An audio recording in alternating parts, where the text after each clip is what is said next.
Hello, my name is Eric and I'm doing another one of my photography challenges. It's a little windy out here. The challenge is one body, one lens, one roll, one day.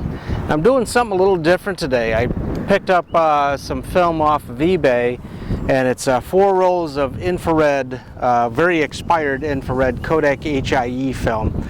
And just to check if it works or not, I'm going to just do some test shots here at this park. This is Huffington Park in Medina. It's kind of where their soccer fields are. Nothing's going on right now, so I figured it's a good place to sit here and just do some test shots. I'm going to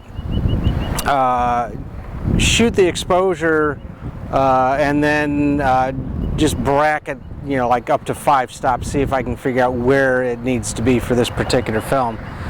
Infrared film's a little tricky. It really does not have a rated speed. They do say that HIE, when you use a red filter, should be rated at ISO 50. Now this film does not have a DX code on it, so I did have to override my ISO in the camera to ISO 50. I've got it metered without a filter at the moment, but I do have an infrared filter that I'm going to do some test shots with.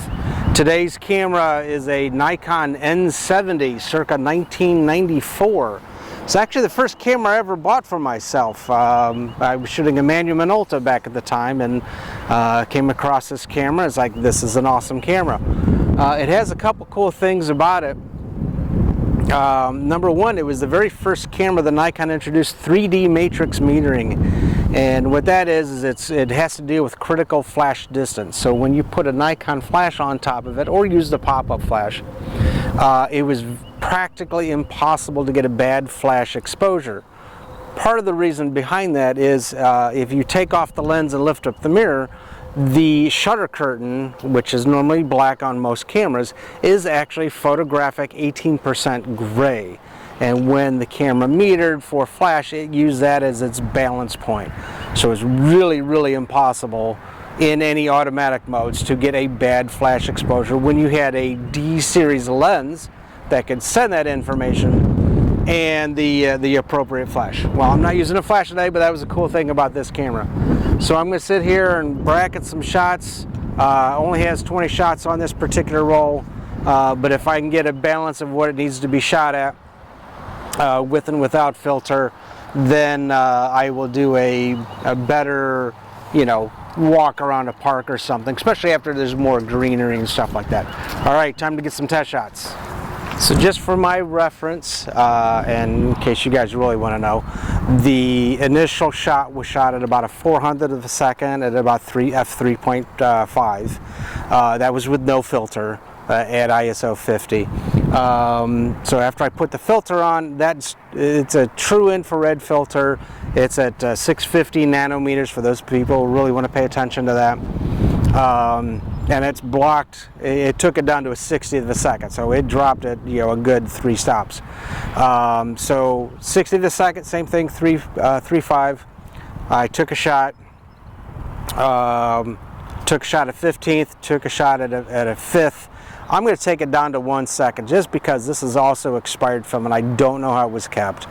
The person had other auctions that said, hey, this was frozen film, but he could not confirm that this was frozen film. So that's why I'm bracketing to try to get the bearing on where this film needs to be shot at. All right, back to a couple more test shots. Just to be a little bit more dramatic, I'm at 1 second, took the shot.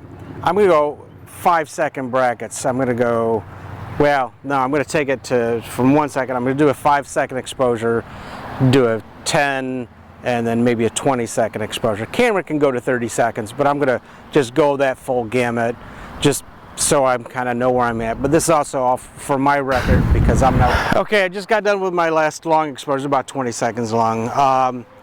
True infrared film, you got to be really careful when you load and unload this film.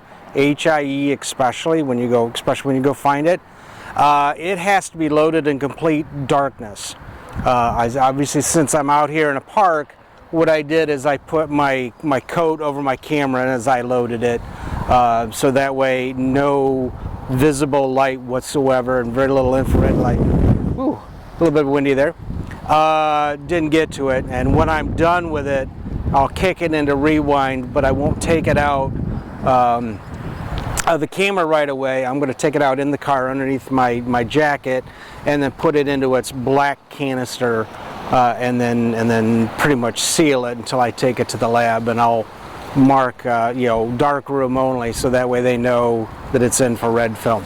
All right, let me do a couple more. All right, my camera seems to have a problem. The counter's not going past 11, so I don't know if it's at the end of the roll or if it's stuck. I do not appear to be in multiple exposure. I'm in single shot. So this camera may have an issue. Well, that's what happens when you buy stuff off of eBay. Sometimes you get some good stuff, sometimes you don't. But I did get 2 cameras with this batch, so I'm going to go ahead and rewind this, and I'll see how the film's laying in there. But I'm going to assume I didn't get past shot 11 on this 20, and it just kind of likes multiple exposure. But you know, that's okay. That's what happens when you do stuff like this. I would say that if you are looking for film cameras, if you go to a camera shop, and in the northern Ohio area, there's a couple of them. There's YM Camera in Youngstown. There's Campus Camera over in Kent. There's Dodd Camera over in Solon and in Cleveland.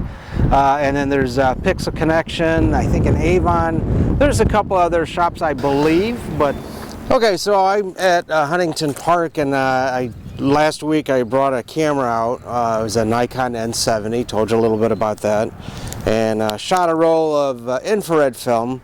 However, the camera started acting up a little bit, and it was something else that I had totally forgotten about. Should have remembered it, but I didn't. True infrared film, i.e. like the Kodak HIE Infrared, basically is super sensitive to any type of light whatsoever, especially infrared.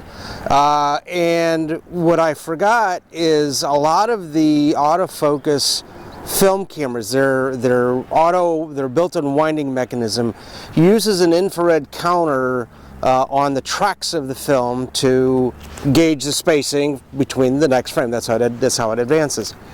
And well, with that true infrared film being zapped by that infrared sensor inside the camera, it kind of messed up my whole film up until where the camera jammed, and then I just got clear from there. This is older film, so it's not super clear. It's kind of more grayish, but you know, that's okay. That's what you expect with older film. But that right there, you know, bad film, it's all black. Maybe if I look through it, I can kind of see some framing. But nope, my mistake. And I've got a couple more rolls of HIE, and I've got a manual film camera, and I'll shoot it up another episode. And you know, I'll post my mistakes. You know, that's how you learn, and that's how you remember what you forgot you learned way back when.